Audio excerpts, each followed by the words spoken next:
Welcome back, everybody, to INE's CCIE Security Advanced Technologies class.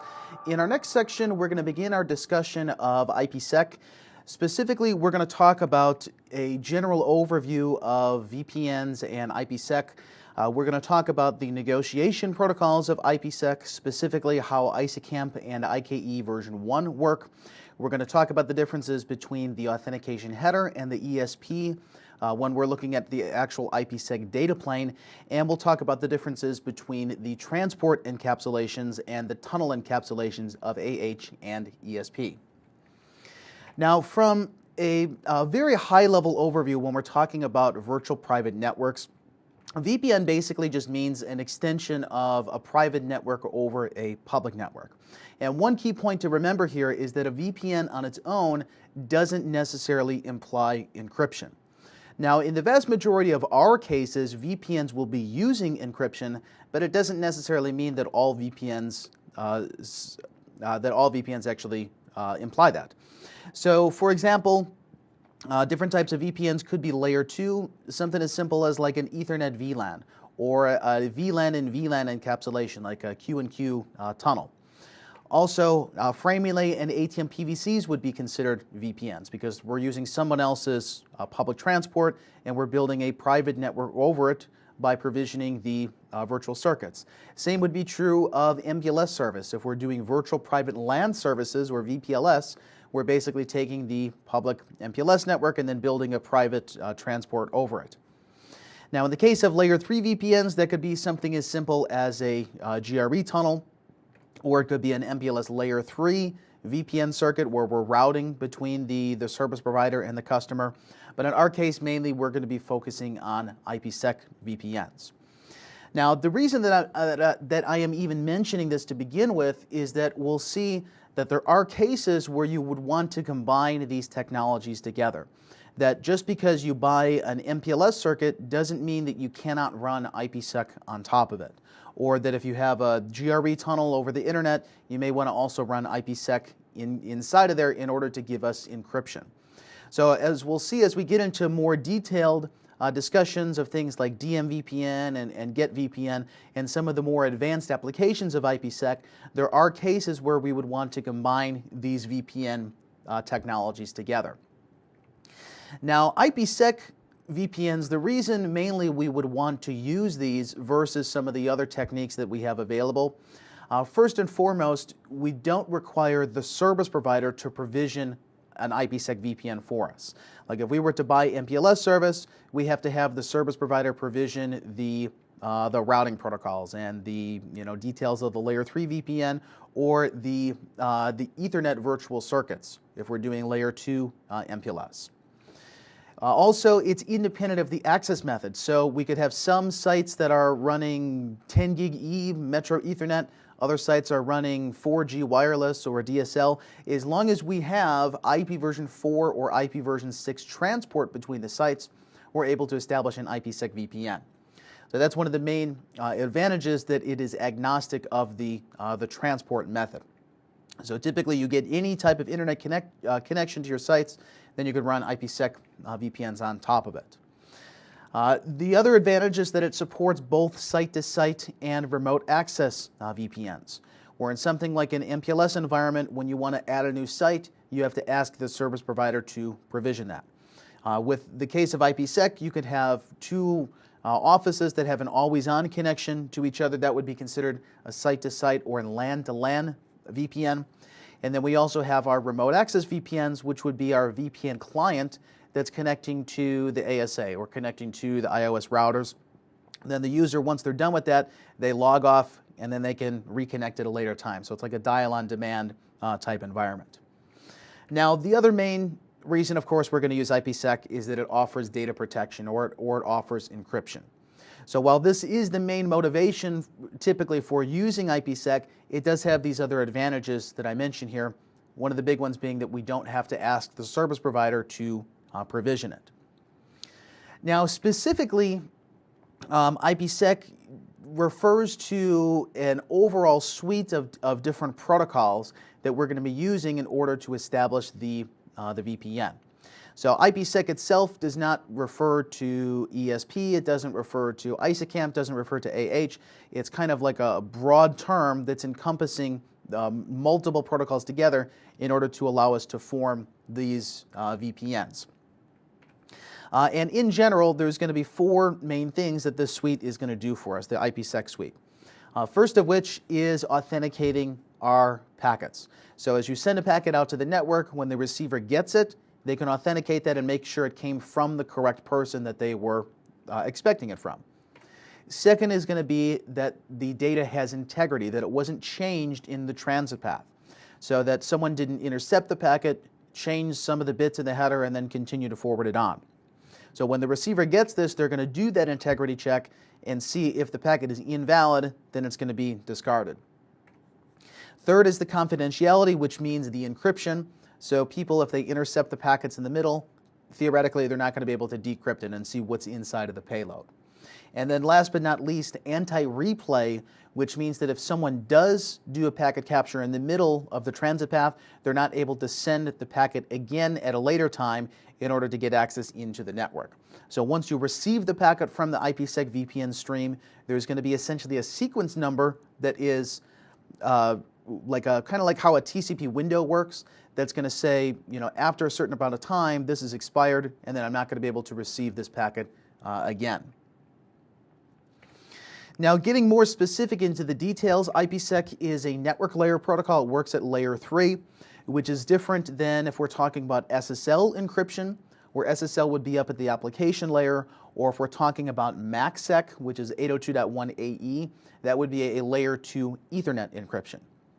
So again, what this means is that if we're using IPsec, the only requirement is that we have IP version 4 or IPv6 transport. So once basic layer 3 connectivity is there, we should theoretically be able to establish an IPsec VPN.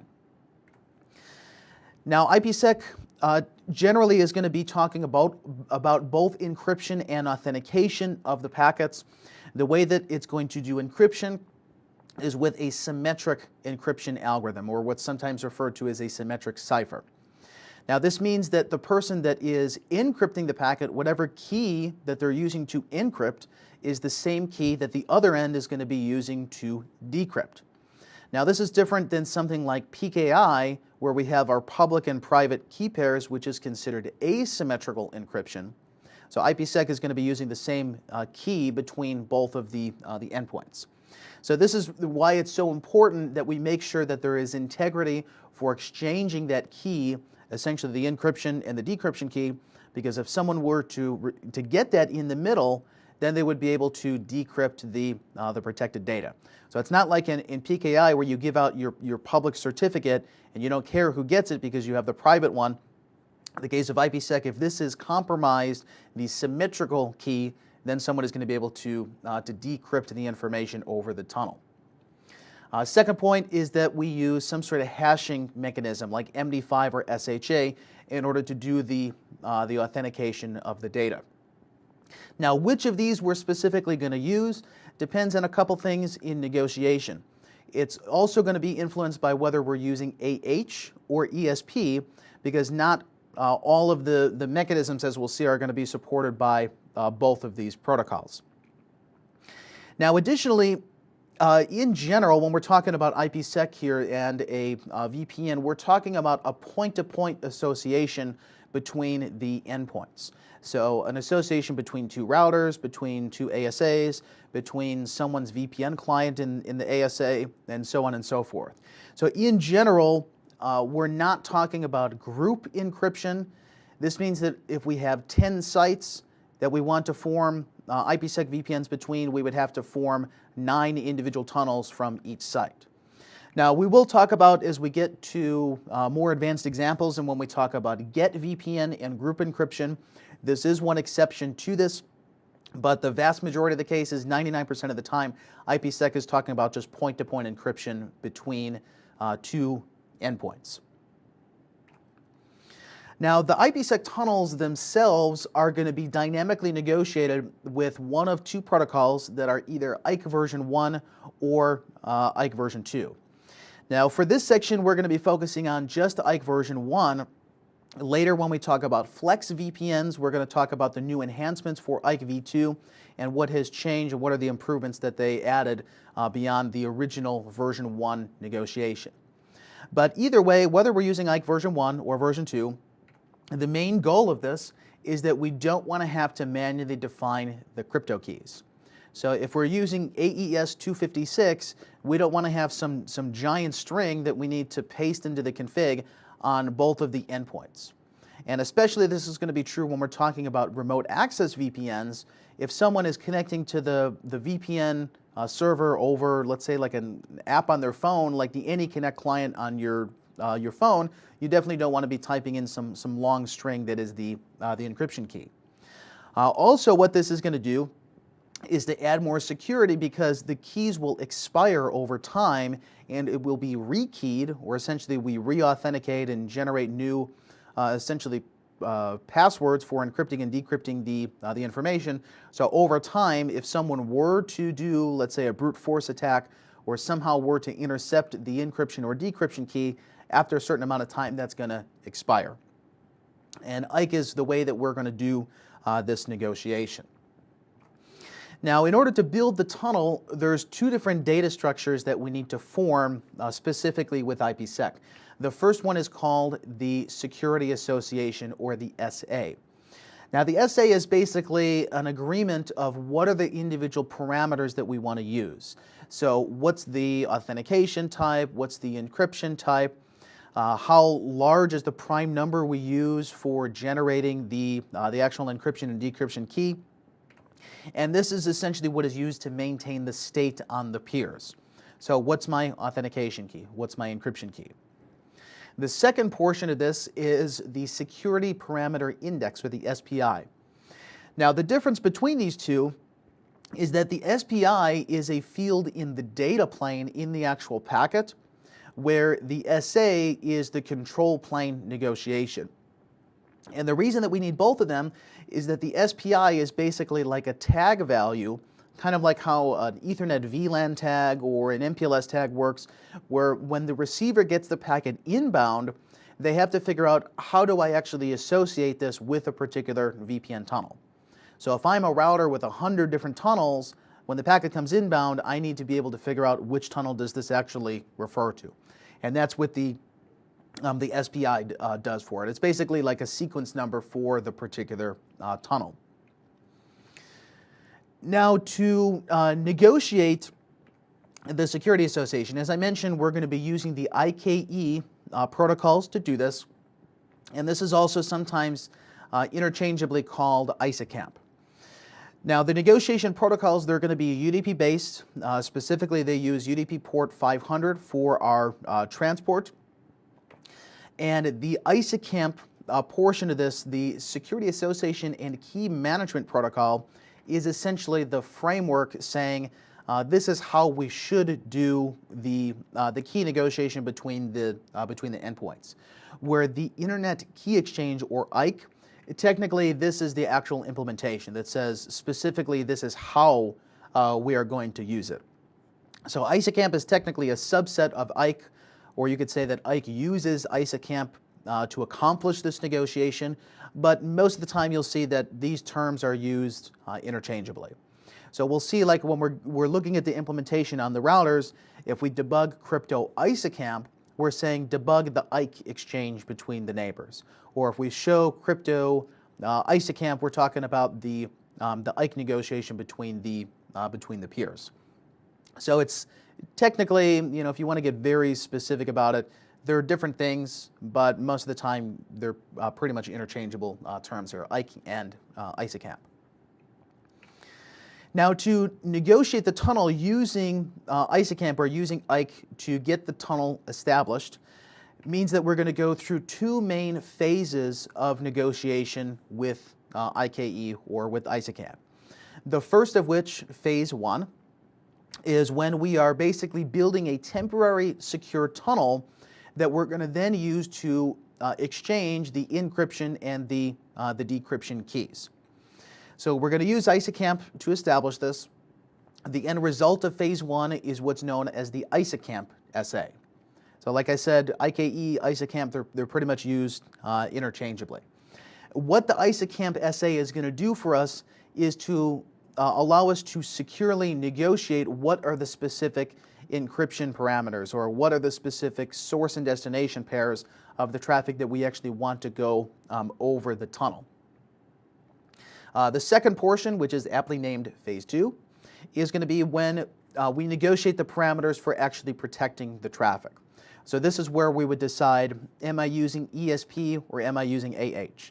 If I'm using ESP, am I using triple DES or am I using AES for the actual data plane?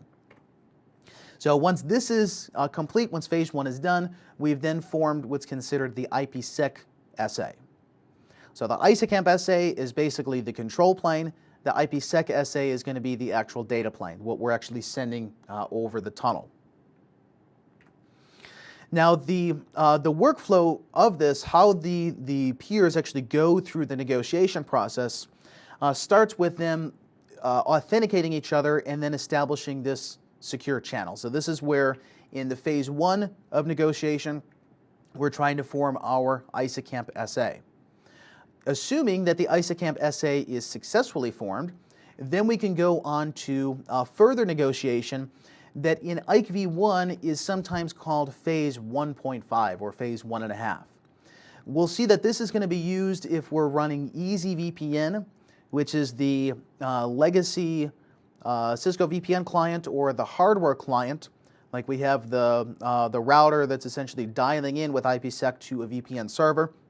This is going to be where we exchange like the username and password.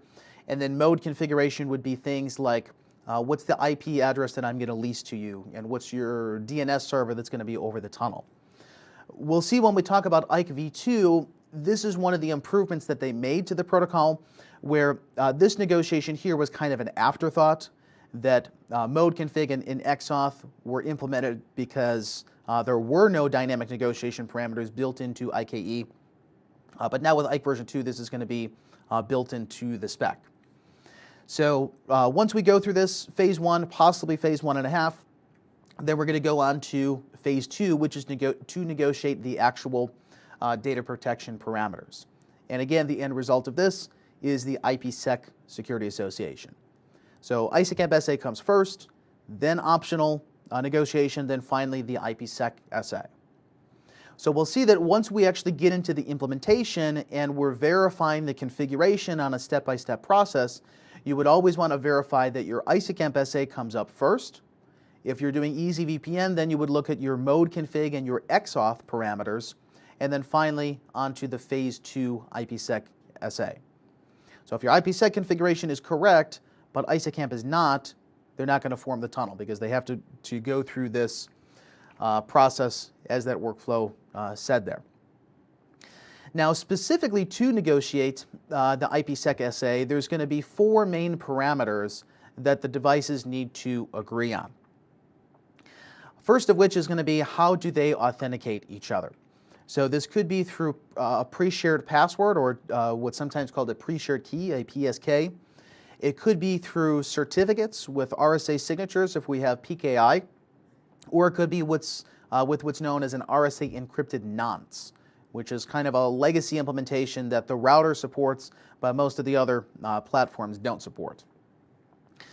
We also need to figure out, how are we going to encrypt this temporary ISACAMP tunnel?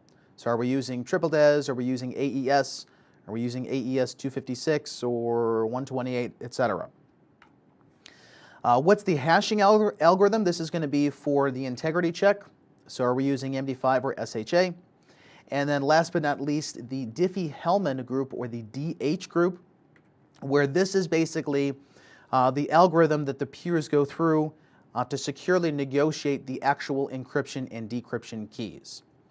So with this here, the DH group, basically what it means is that the larger the group number, it means the larger the possibilities of your large prime number is.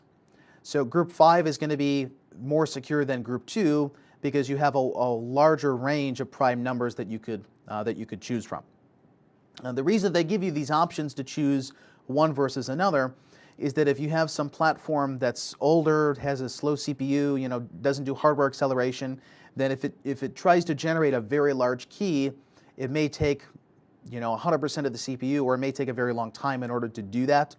So it's more of like an optimization. If you can't process it very quickly, then you might want to choose a lower group.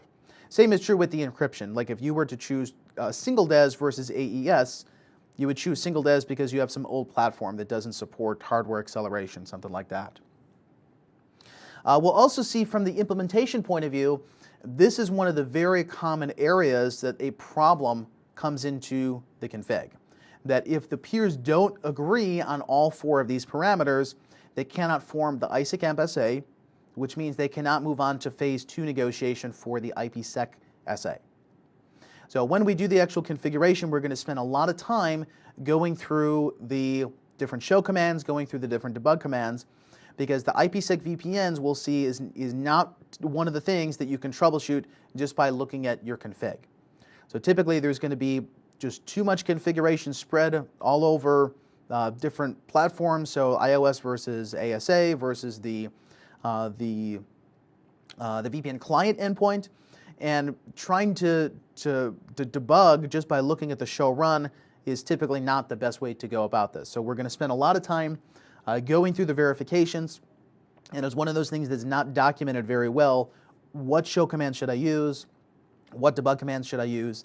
And then more specifically, what does the debug output even mean when you use those?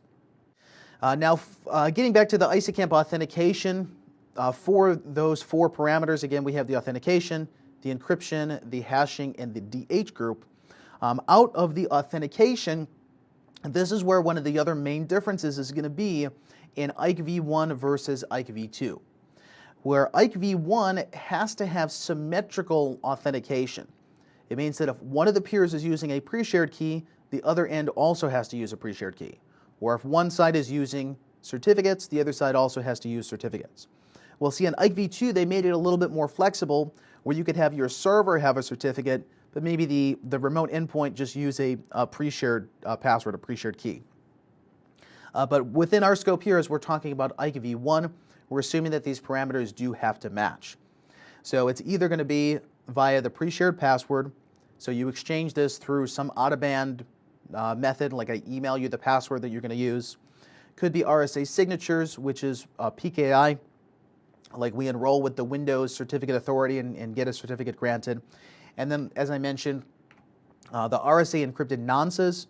This is going to be on iOS only, and normally you don't want to do this because it's kind of a cumbersome config to go through.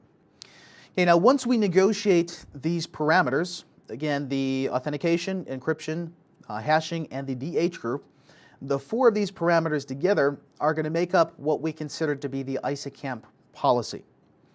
So through what we consider to be the proposal process, the initiator of the tunnel proposes to the receiver, I want to start the tunnel, these are the parameters that I want to use. It's then up to the receiver or the responder to check its own policies against the proposal and figure out, are these acceptable? So do I agree on your authentication, your encryption, your hashing, and your DH group? Now we'll see that when we actually configure this, you can have more than one ISACamp policy configured at a time, and the way that the router and the ASA deals with that is just that it searches top-down. So just like how an XSLS works, you start at the first entry. If there's no match, go on to the second. If you get all the way to the bottom, there's going to be an implicit deny, just like an ACL. So if you don't find a match, then the connection is going to get refused. And we'll see this is going to be, again, one of the common areas that we would need to go through troubleshooting, is to look at the IKE proposal, figure out, did the endpoints agree on the proposal process, and if not, why specifically did they not agree? Now, to do this negotiation specifically, there's 2 different IKE modes that we can go through with the proposal process. This is main mode versus aggressive mode. Now, in general, the difference between them is that main mode uses more messages, it takes longer, but it's more secure. Aggressive mode happens faster than main mode it does because there's less messages, but it's technically less secure because it lets people in the middle know the ISACAMP identities of the devices that are doing the negotiation. So the identity could be your IP address, it could be your fully qualified domain name, could be matching against a certificate, for example, and we'll see that once we go through the actual implementation. But specifically, main mode uses 6 messages, where aggressive mode only uses 3 messages.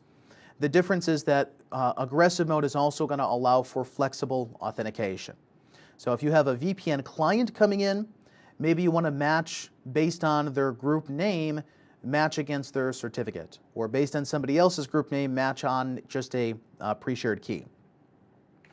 So specifically, this is the main mode negotiation process, where you propose the ISACAMP security association. So I say, this is my authentication, this is my encryption, this is my hashing, this is my DH group, and then the responder responds to the proposal. So they say, okay, yes, we have a match, we're going to continue to do negotiation.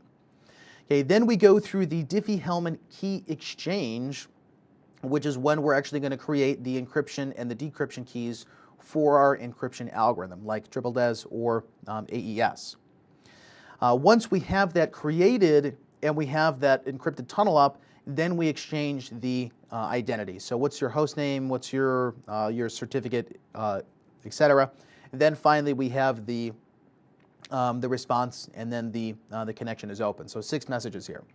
Where again, with aggressive mode, the difference is that you don't wait for the tunnel to come up before you exchange your identity. So you basically say, here's my proposal, plus here's my identity.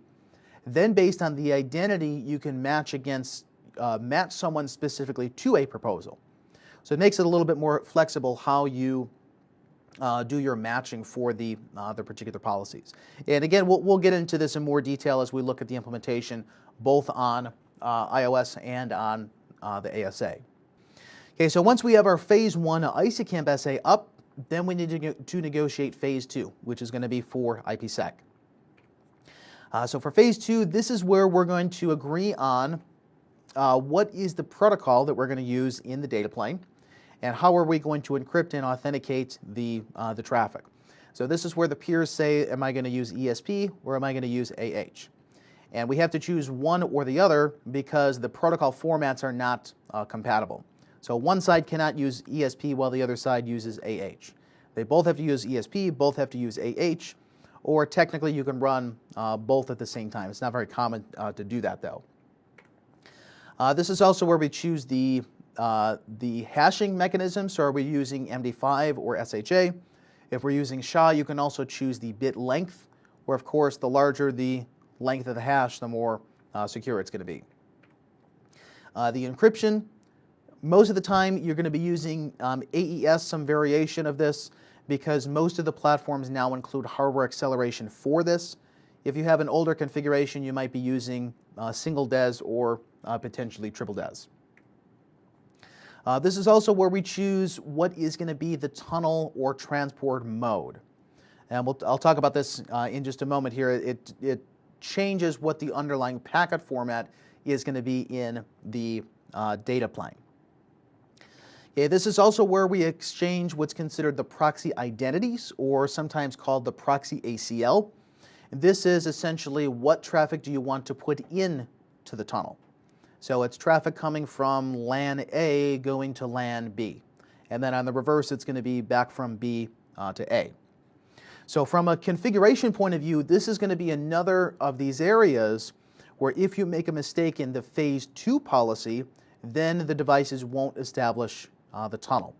And it can be a little bit trickier to troubleshoot some of the phase 2 problems versus phase 1, because you may see that the tunnel comes up, but then when you go to send traffic over it, there's a problem because the proxy identities don't match.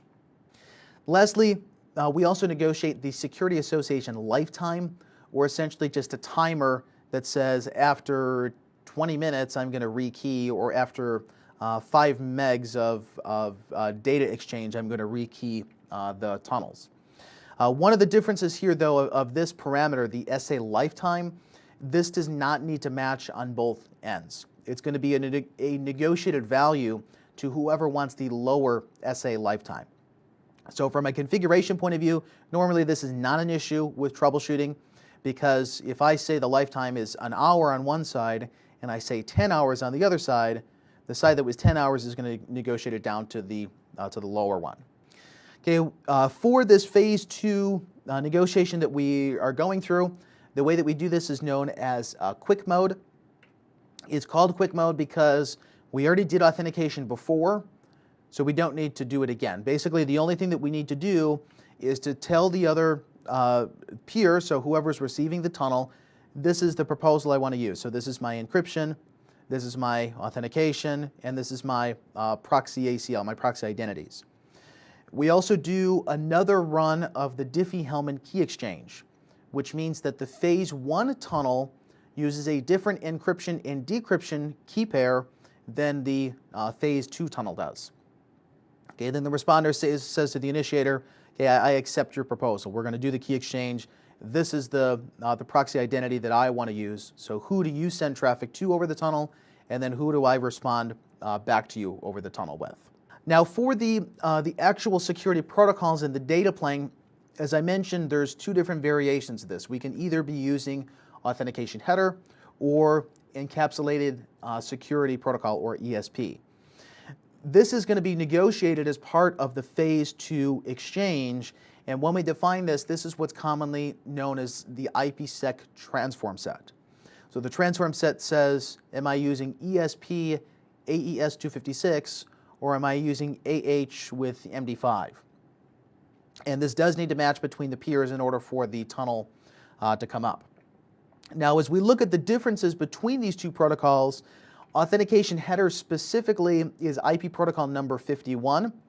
So if we were matching this in an access list, we would say permit 51, any, or we could say the keyword AH.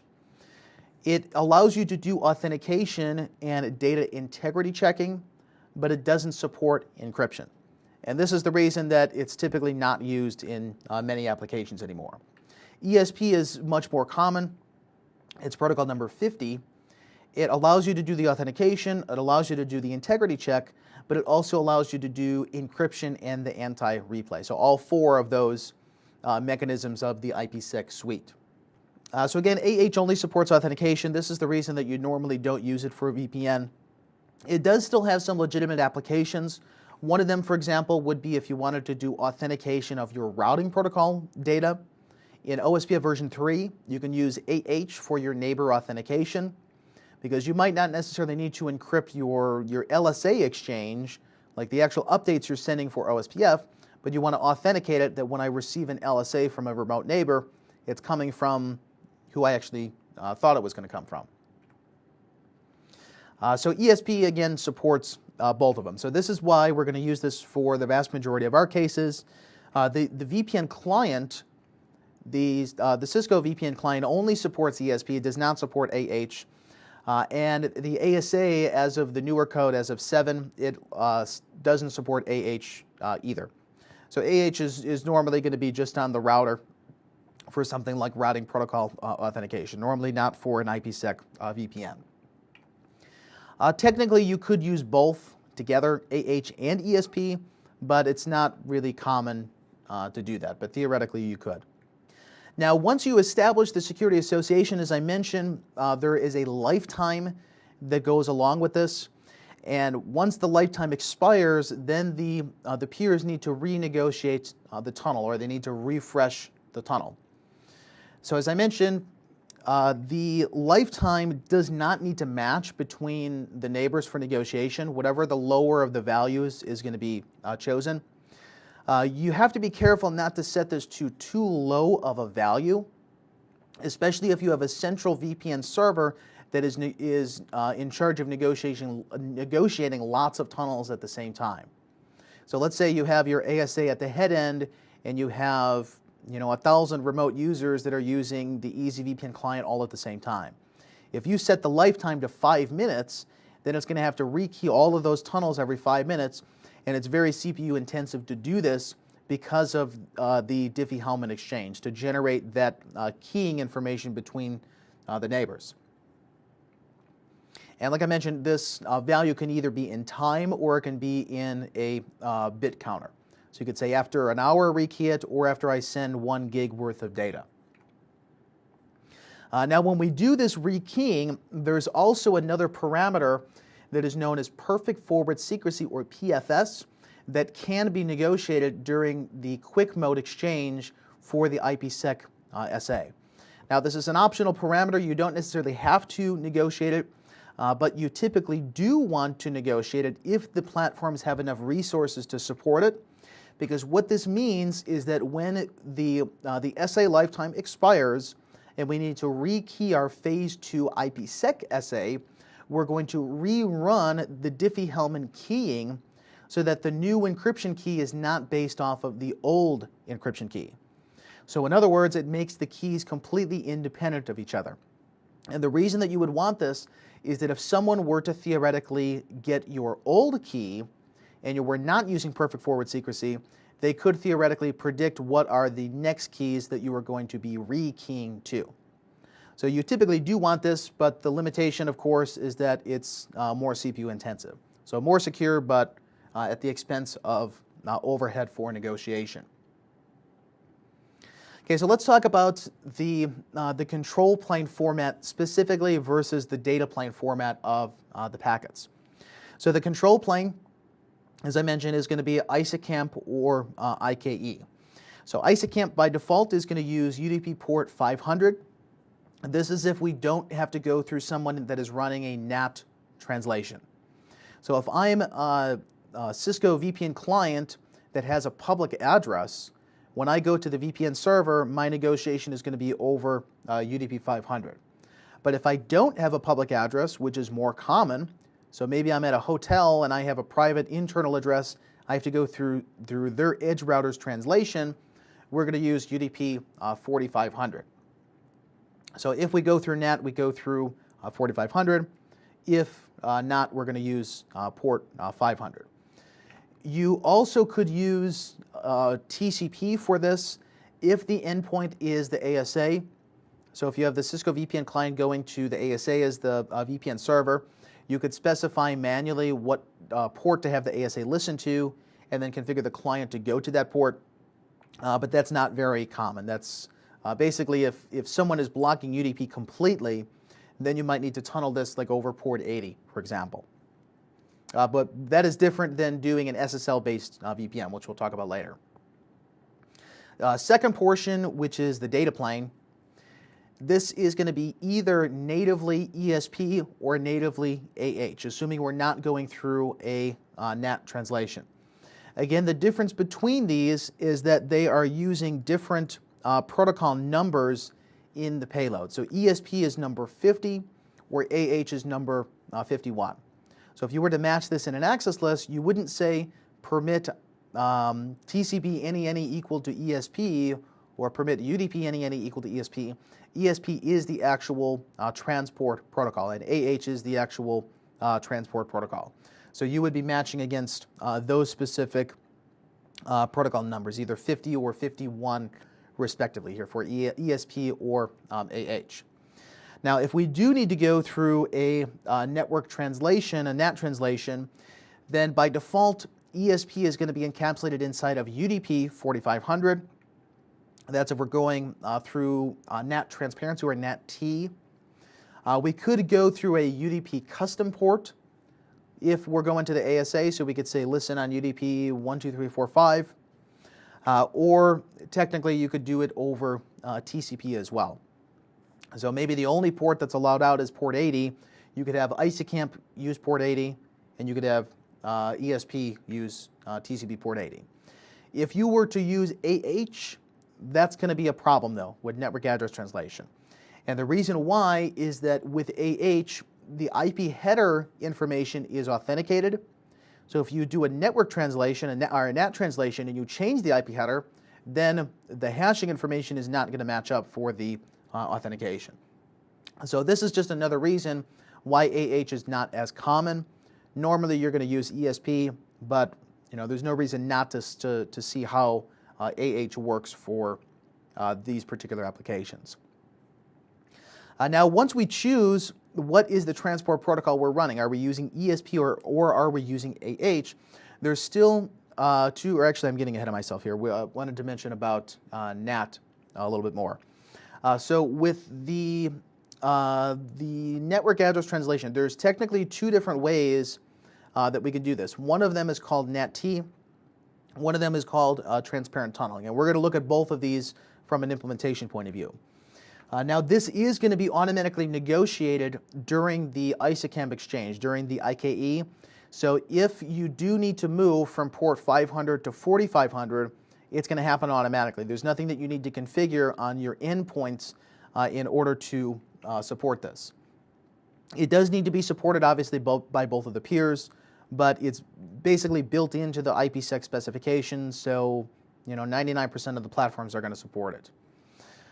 What specifically is going to happen is that in some of the ISACAMP exchange, the port is going to move from UDP 500 to UDP 4500, and then for the actual phase 2, we're going to tunnel the ESP traffic inside of UDP 4500. So destination is always 4500. The source port is going to be random because as we go through a port translation, a PAT, the NAT device is going to change that as part of the connection data. But the destination is going to be 4500. Now technically, the terms NAT traversal or NAT transparency versus transparent tunneling are two separate things. And it's a little bit confusing at first, but we'll see once we look at the implementation, it'll make a little bit more sense why, when would you need to use NAT-T and when do you need to use transparent tunneling. But from a high-level overview, the difference is that NAT-T will negotiate port 4500 if it sees that it is going through a NAT translation. And the way that it does this basically is that the receiver of the tunnel looks at the source IP address of where the tunnel is coming from, and then it looks inside of the payload to see what is the ISACAMP identity's IP address. If those two values are not the same, it means that they went through a NAT translation. So basically this is automatically detected. You don't need to do anything normally configuration-wise for it. However, in the case of transparent tunneling, this is where the endpoints negotiate a custom UDP port. So this is going to be used when you are not going through NAT, but you don't want to change, or you don't want to send your data plane traffic directly over ESP. And typically the reason that you would need to do this is that if you're going through a stateful firewall and the stateful firewall does not support the inspection of ESP. And we'll see this when we look at configuration. That's going to be one of the issues, that maybe your VPN client is behind the ASA is doing inspection but not inspecting ESP, then you might need to change to transparent tunneling. But we'll come back to this when we get to EasyVPN and talk more about this as we look at the specific implementation. Okay, now as I mentioned, when we choose AH and when we choose ESP, we still then need to choose, are we running in tunnel mode or are we running in transparent mode? Or excuse me, are we running in tunnel mode or are we running in transport mode? The difference between them is whether we maintain the original IP header.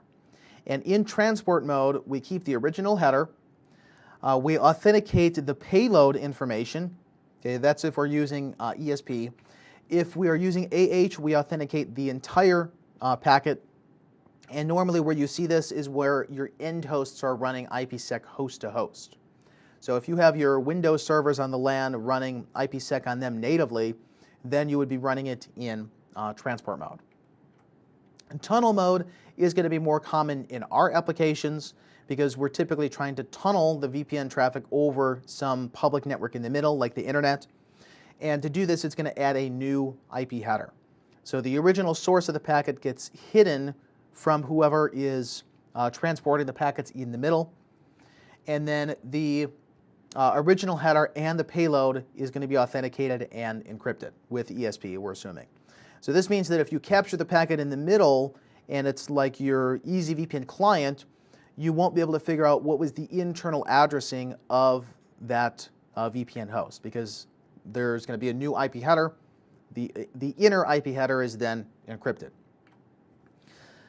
Still, if we're using AH, the entire packet would be authenticated. And again, this is going to be more typical in our case because we're doing IPsec LAN to LAN, so between two gateways, or as a remote access VPN, which would be from a end host to a gateway. Now, specifically, if we wanted to look at this visually, this would be how AH would look, that we have the header that's inserted there. We could see between the original IP header and between the inner data, like here's would be like our web browsing, the TCP header, and then the actual data. If we were running in tunnel mode, you could see that there's a new IP header that's added on the top of it. Okay, but the key here is that for AH, the entire packet is authenticated, and this is why it doesn't support going through network address translation.